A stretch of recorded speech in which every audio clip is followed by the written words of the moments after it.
Bom dia com propósito. Porções diárias de sabedoria que vão transformar sua vida. Bom dia, seja bem-vindo a mais um Bom Dia com Propósito. Uma alegria estar aqui com você nessa manhã de terça-feira, iniciando esse dia aí conectado com Deus, compartilhando palavras de vida, de vitória, de fé, de bênção, de conhecimento, de sabedoria, claro. Essa semana nós estamos falando sobre um tema importantíssimo: dar sem esperar nada em troca, servir o nosso próximo, ser generoso. Vamos ter um dia que vamos falar só sobre o princípio da generosidade, mas hoje em específico nós vamos falar sobre... Vamos quebrar algumas crenças, alguns paradigmas sobre o dinheiro, sobre a prosperidade. Vamos ver os textos bíblicos, aquilo que Deus nos deixou como manual de vida, para nós entendermos, para nós desmistificarmos algumas crenças, né? Então eu quero convidar você nesse momento a abrir aí a sua Bíblia, se você tiver aí imposta a sua Bíblia, ou a sua Bíblia online, no livro de Deuteronômio. Deuteronômio é o 5º livro da Bíblia, faz parte aí do que a gente chama de Pentateuco. Sempre que você ouvir essa palavra Pentateuco, está falando dos 5 primeiros livros da Bíblia: Gênesis, Êxodo, Número, Levítico e Deuteronômio. Deuteronômio, 5º livro da Bíblia, você vai abrir no capítulo 8, nós vamos ler a partir do versículo 17. No tempo de Moisés, nos dias aí do Êxodo, que a gente chama, né, na saída do povo ao Egito, entrada na Terra Prometida, durante alguns anos, até ser escritos outros livros subsequentes, né? Nós temos aí livro de Josué, livro de Juízes, teve o período do Juízes, mas durante um bom tempo, o livro de Deuteronômio, combinado com parte de Levítico, parte do livro de Números, foi um livro que servia de manual exclusivo. Era chamado de livro da lei, ou livro de Moisés. Em algumas passagens na própria Bíblia você vai encontrar essa expressão. E no dia tal, da festa tal, o povo se reuniu para ler o livro da lei. Então, esse livro da lei lido era o livro de Deuteronômio, que ele é uma espécie de manual. Ele tem um passo a passo de regras que o povo deveria obedecer, e algumas também eram previsões futuras. Por exemplo, esse capítulo 8 que nós vamos ler agora, ele está falando de um momento histórico na qual Moisés estava alertando o povo, estava despertando o povo para aquilo que haveria de vir, que seria o quê? Tempos de prosperidade, tempo de bonança, tempo de bênção, tempos de fartura, de riqueza econômica. E aí, o que Moisés estava alertando eles? Como eles deveriam agir. Inclusive, se você meditar só no capítulo 8 de Deuteronômio, ler ele versículo por versículo e calmamente, fazendo as suas anotações, como eu sempre recomendo, você vai ver a riqueza que tem só nesse capítulo, fora o livro inteiro, né? Que vale a pena aí você tirar aí um período constante para fazer a leitura completa de Deuteronômio. Por quê? Porque tem muita riqueza, muita coisa que se aplica para os nossos dias, que a gente muitas vezes se depara com o texto e pensa assim: poxa, não sabia que isso estava escrito já, não sabia que havia esse tipo de instrução bíblica. Então você precisa manejar com frequência esse manual de vida, claro, para tornar a sua vida mais leve, mais simples, para a gente parar de criar os nossos problemas, né? Às vezes a gente dificulta a própria vida por falta de conhecimento. Como está escrito, meu povo perece por falta de conhecimento. Falta de conhecimento de quê? Da pessoa de Deus. Nós falamos uma semana inteira aqui nesse canal só sobre conhecimento. Tá tudo salvo aqui, tem a playlist e você pode acompanhar depois. Você vai ver que teve dias que nós falamos só sobre conhecer a pessoa de Deus e sobre ter conhecimento amplo em outras áreas da vida. Mas voltando aqui para o Deuteronômio 8, que eu já dei toda essa explicação, né, de contextualização para você entender, né, porque às vezes você caiu de paraquedas aqui no vídeo, na live, no canal, e não tem esse contato constante, às vezes fica perdido, né? Eu gosto de dar essa clareada, porque eu procuro sempre, mesmo que eu leia só um versículo, eu procuro sempre explicar em que contexto histórico, período da história, quais personagens estão envolvidos naquela história, naquele texto, tá bom? Para deixar sempre você bem situado. Vamos ler então? Deuteronômio 8:17, que vai dizer: não digam, pois, em seu coração, a minha capacidade e a força das minhas mãos ajuntaram para mim toda esta riqueza. Vou fazer uma pausa aqui, li só o 17, vou fazer uma pausa para explicar ele. Aí já a gente lê o 18. O que está dizendo aqui? Não confiem na própria força de vocês. Não sejam arrogantes, não sejam prepotentes, não sejam autossuficientes. Não pensem: nós prosperamos, chegamos na terra que mana leite e mel, e onde a gente planta, tudo que planta dá, e uma terra abençoada, e tudo isso se deu por conta do nosso esforço, porque nós caminhamos no deserto, porque nós somos fortes, porque nós plantamos, porque nós colhemos, enfim. Não engrandeçam a força de vocês, a força física, a força do seu braço. engrandeçam o nome do Senhor. É isso que Moisés está alertando. Você vai ver que no texto inteiro ele vem fazer essa advertência: cuidado, cuidado, porque quando vier os dias de prosperidade, os dias de fartura, nós, humanos, carnais, natureza adâmica, que eu vivo falando aqui, natureza pecaminosa, essa aqui, temos a tendência, né? Tendemos a sempre se esquecer de Deus, ou se relaxar. A gente fala relaxar, ora menos, não quer mais estar preocupado de estar em conexão com Deus. Quando nós estamos vivendo dias de luto, dias de tristeza, dias de perseguição, dias de aflição, dias de dificuldade, aí sim a gente fica mais suscetível a estar buscando mais a Deus, a gente está procurando pessoas que também estejam com o mesmo propósito, e a gente vai se reunindo e vai tentando aliviar as dores, a ansiedade, as preocupações, enfim. Mas quando vem os dias de fartura, os dias de festa, os dias de comemoração, as solenidades, as coisas boas, as portas abertas, as boas notícias, a saúde, enfim, a mesa farta, como nós já falamos aqui no canal também uma semana inteira só sobre mesa farta, a gente tende a se esquecer de Deus. A gente tende a confiar na própria força. Nós tendemos a achar que somos nós que fazemos. E o alerta aqui de Moisés é: olha, não digam no seu coração, não diga não, internamente, na sua mente ou no seu coração: a minha capacidade e a força das minhas mãos ajuntaram para mim esta riqueza. Um alerta. Agora vamos ler o 18. Mas lembre-se do Senhor, seu Deus, pois é Ele que lhes dá a capacidade de produzir riqueza, confirmando a aliança que jurou aos seus antepassados, conforme se vê. Ou seja, a riqueza que vocês estão desfrutando, o banquete, a mesa farta, a horta bonita, a plantação, a colheita, os animais saudáveis, a carne saborosa que vocês estão aí comendo, tudo que você está desfrutando, o carro de luxo que você anda, o seu transporte pessoal, né? A casa confortável que você mora, tudo, ele está dizendo. Isso se deu, isso aconteceu, isso veio para a sua vida, essa porta se abriu para você, porque Deus lhe deu a capacidade de produzir riqueza. E agora eu entro com você no assunto dessa manhã, que é o quê? Quebrando paradigmas, sabe? Eu vou falar aqui algumas frases, com certeza você vai se identificar. Aquelas frases do tipo: dinheiro é sujo, todo rico é corrupto, não tem como ficar rico sem corrupção, sem praticar o mal, sem barganhar as costas de alguém. Ou seja, dinheiro é uma coisa ruim, ou seja, dinheiro é a raiz de todos os males. Enfim, todas essas frases nós costumeiramente ouvimos desde a nossa tenra infância até os dias atuais, nos alguns ciclos sociais que a gente está inserido, e a gente tem que estar sempre se policiando para entender a raiz disso e para corrigir. Por quê, Ellen?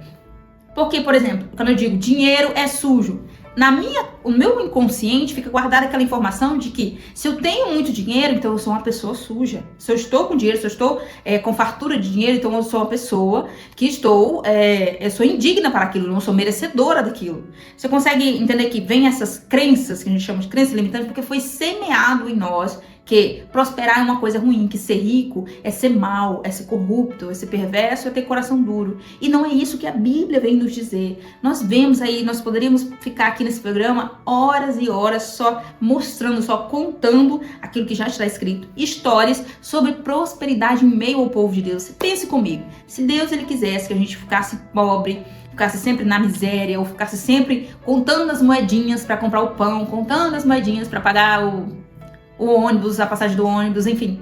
Se Deus ele tivesse prazer nisso, ele teria permitido esse povo viver tempo de fartura e de bonança. Abraão, como foi tão homem tão rico, Isaac, Jacó, todos os nossos patriarcas, entre outros. Aí alguém vem usar o respaldo e dizer que Jesus, por exemplo, não foi rico. Mas a passagem de Jesus pela terra foi curta e riqueza terrena, riqueza material não fazia parte da sua missão. Tanto é que para a manutenção do ministério de Jesus foi necessário algumas mulheres e outras pessoas abençoarem, ofertarem no ministério de Jesus com suas riquezas, com suas fazendas. Está escrito isso, não sou eu que estou criando.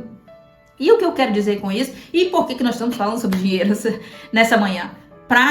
Porque isso faz parte da mensagem central dessa semana, que é o que? Eu servir meu próximo. Se eu tenho recurso, mais do que ofertar o meu tempo, mais do que ofertar meu conhecimento técnico, eu vou ofertar alimento, eu vou ofertar um tratamento de saúde, eu vou ofertar uma consulta médica na vida de alguém que está precisando, um exame médico, eu vou ofertar tantas outras coisas, abrigo, acolhimento, tantas outras coisas que eu vou poder pagar um tratamento psicológico para uma pessoa que está passando por um transtorno, por uma situação difícil, por um estresse pós-traumático ou qualquer outra coisa nesse sentido. Ou seja, se eu tenho recurso, isso vai servir diante de Deus como munição para o reino de Deus, para impulsionar. Por quê? Porque algumas pessoas vão ter uma certa resistência para quando eu for falar de Deus, de Jesus para ela, para eu falar das coisas que Deus fez na minha vida, não de forma religiosa, gente. Estou sempre fazendo essa diferenciação entre espiritualidade e religiosidade aqui. Mas quando eu vou tentar transmitir para a pessoa aquilo que o Senhor fez na minha vida, ao invés de eu usar apenas palavras e o meu discurso, às vezes bonito, ou treinado, ou bem decorado, em primeiro lugar, eu preciso usar o meu testemunho, a minha história, como é que posso dizer, as minhas ações. Eu preciso semear na vida daquela pessoa de alguma forma. As pessoas estão cansadas de bons discursos, as pessoas estão cansadas de versículos decorados, as pessoas estão cansadas porque elas perceberam, com o passar do tempo, que alguns de nós, algumas pessoas, aparentam ter boa intenção, tem um bom discurso, tem uma boa conversa, mas por dentro tem um coração ruim, tem atitudes miseráveis. São pessoas que não amam o próximo, não sentem a dor do outro, não têm empatia, não se coloca no lugar do outro. E essa semana nós vamos estar falando sobre isso. Ao mesmo tempo que servir, por que não aceitar as bênçãos de Deus para a minha vida? Ciente de que prosperidade, riqueza financeira, porque prosperidade abrange muitas outras coisas, não só dinheiro, gente. Mas quando eu falo de riqueza financeira, não vai ser para todos, nem todos têm maturidade para isso, para lidar com isso. Alguns, com certeza, até se perderiam em meio à riqueza econômica. Mas por que criticar quem tem? Por que maldizer uma pessoa que tem muito, que é próspera, que é empresário, algo do tipo? Porque se a Bíblia vem trazer isso como sendo uma bênção dada por Deus, que você acabou de ler comigo em Deuteronômio. E agora nós vamos ler aqui Provérbios 10, 22. Provérbios 10, 22, que diz: a bênção do Senhor traz riqueza e não inclui dor alguma. Então, quando eu peço a bênção de Deus sobre o meu lar, a bênção de Deus sobre a minha vida, a bênção de Deus sobre as pessoas que eu amo, a bênção de Deus sobre a vida de qualquer pessoa, eu entendo que isso não acrescenta dores, ou seja, eu não estou pedindo algo que vá ser superficial. As coisas de Deus são íntimas, são profundas, aliás, foi o que eu quis dizer. Nesse sentido de que a bênção de Deus acrescenta riqueza, ela traz riqueza e não acrescenta dores. Por quê? Se você for parar para analisar, a pobreza, a miséria, a dificuldade, ninguém quer passar por isso. Ninguém quer ficar com aluguel atrasado. Ninguém quer ficar com a parcela do carro, da casa, enfim, atrasado. Ninguém quer ficar com suas contas atrasadas. Todos nós precisamos buscar dignidade em Deus, precisamos buscar crescimento, precisamos buscar a bênção de Deus, essa que está sendo relatada aqui em Provérbios 10, 22, essa que atrai, que traz para minha vida riqueza e não acrescenta dores. Por quê? Porque a pobreza é muito triste, gente. Eu convivi, tive também uma infância de muita pobreza, a gente passou por muitas dificuldades, privações, passou fome, dias de fome, mas passou por muitas privações, foi muito triste.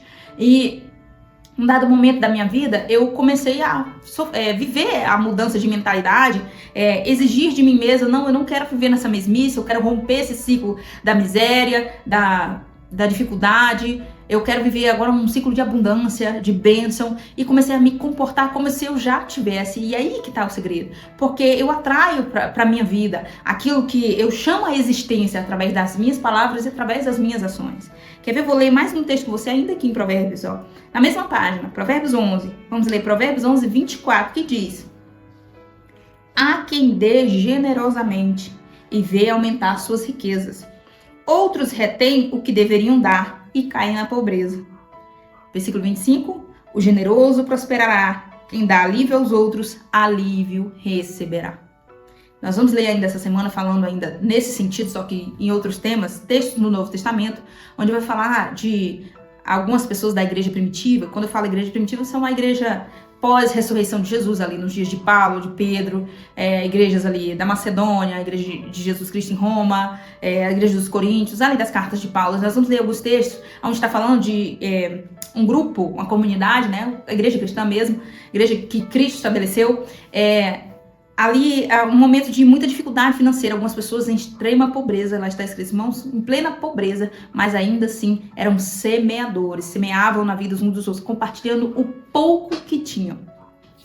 Essa reflexão nos traz essa mensagem nos traz a seguinte reflexão: será que eu estou semeando na vida do outro, mesmo no meu pouco? Porque o que a Bíblia vem nos dizer, né? Outro texto também que nós leremos ao decorrer da semana.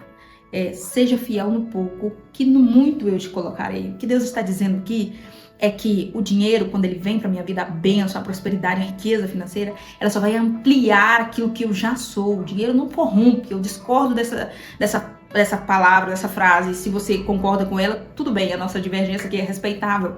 Mas eu discordo no sentido de que dinheiro não corrompe as pessoas. Ele amplifica aquilo que as pessoas já são.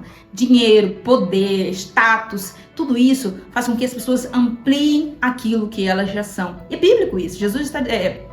A própria palavra está dizendo, seja fiel no pouco, que no muito eu te colocarei. Porque quando eu for pro muito, eu vou continuar sendo esse fiel que eu era no pouco, quando eu ganhava pouco. Entendeu? Então, assim, às vezes a gente coloca limitações na nossa própria mente, por isso que a Bíblia vem enfatizar no Novo Testamento com frequência, para nós buscarmos ter a mente de Cristo. E a mente de Cristo é como uma mente abundante, não é uma mente escassa. É uma mente que pega 2 pãezinhos e multiplica para alimentar uma multidão. É uma mente que pega 5 pães e 2 peixinhos e alimenta a multidão. É a mente que pega um pouco e consegue multiplicar para que todos sejam fartos, todos sejam alimentados. Consegue entender? Então, se eu tenho uma mente de Cristo, eu tenho uma mente abundante, eu tenho uma mente próspera, eu tenho uma mente farta. Eu estou trabalhando para crescer, mas não pensando só nos meus próprios interesses. Não estou buscando riqueza só para eu ostentar uma vida de luxo e hoje na era das redes sociais, nem postar altas fotos. Mas eu estou interessada em quantas pessoas eu vou conseguir abençoar quando eu estiver lá, no muito, quando eu tiver grande prosperidade econômica. É só eu fazer esse cálculo bíblico, esse cálculo simples. E agora que eu tenho pouco, que meus recursos estão escassos, e às vezes eu tenho só para minha família, eu tenho só para as minhas contas, eu estou abençoando quantas pessoas? Eu quero dar até um depoimento aqui, enquanto eu estou lembrando, que eu fiz um treinamento ano passado, treinamento de inteligência emocional, uma imersão maravilhosa. E lá eles passam alguns exercícios para você, autorreflexivo.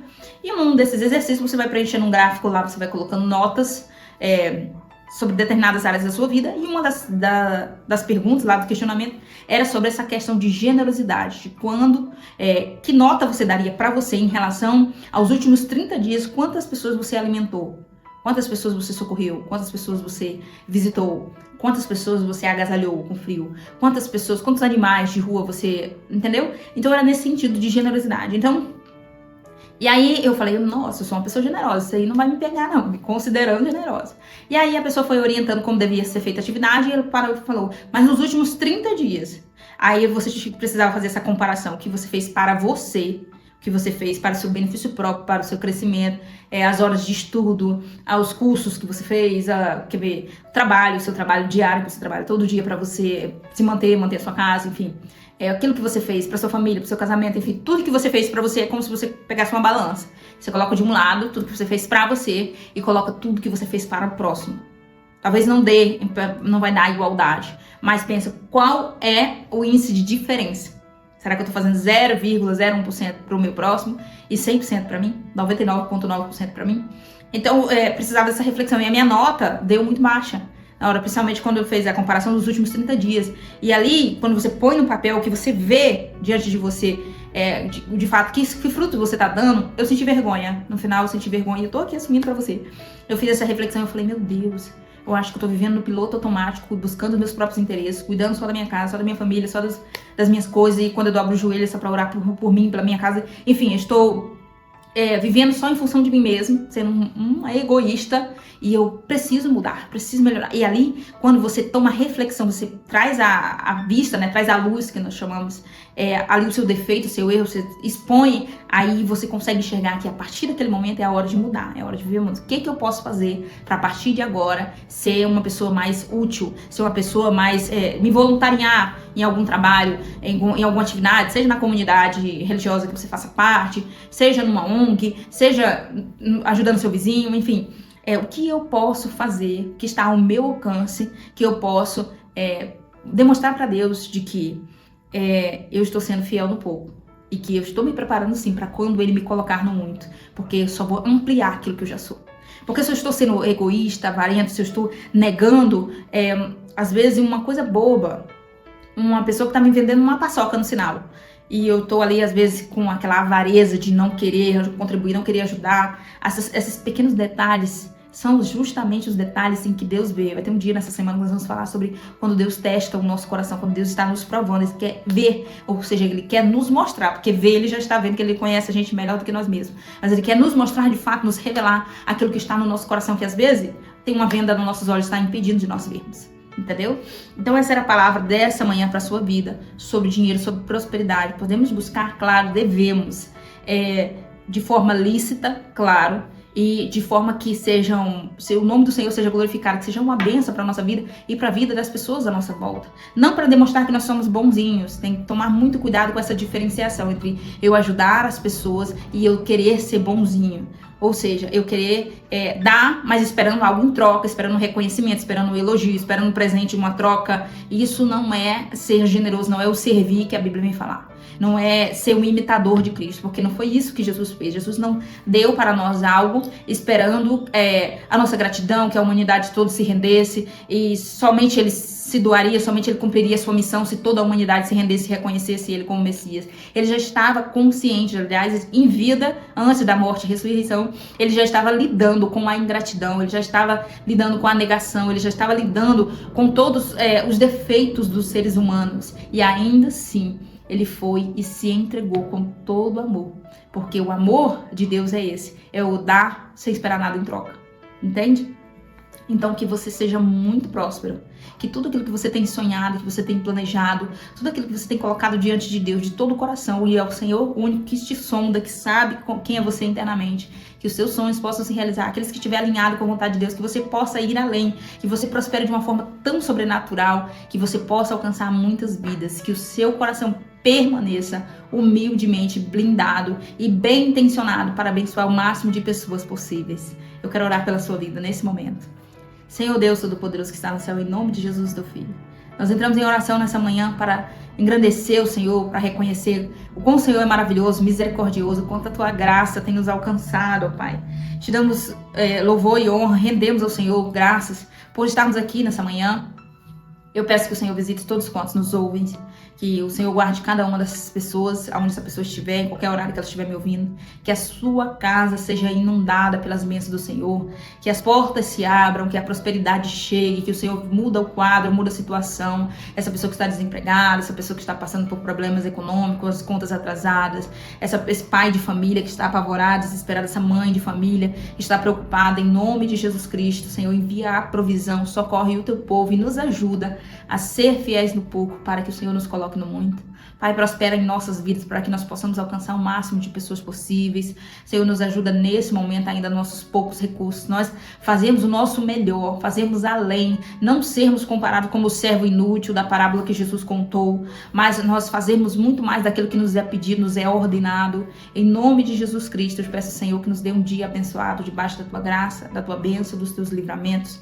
Toma as nossas vidas nas tuas mãos e as nossas necessidades particulares e individuais, que só o Senhor conhece e sonda cada coração. Eu declaro, Senhor Jesus, nessa manhã, bênção sobre a vida de cada pessoa que está me assistindo. Em nome de Jesus. Amém. Você que orou comigo, Deus abençoe sua vida de uma forma especial. Claro que todo o conteúdo dessa semana vai ser tão profundo quanto esse de hoje, vai ser tão edificante. Então já quero aconselhar você, pedir você, copie o link dessa live, encaminha para alguém, encaminha nos grupos que você está aí, porque eu tenho certeza que assim como você, outras pessoas também precisam receber essa palavra. Deus abençoe sua vida, espero você aqui amanhã, às 6h01 da manhã.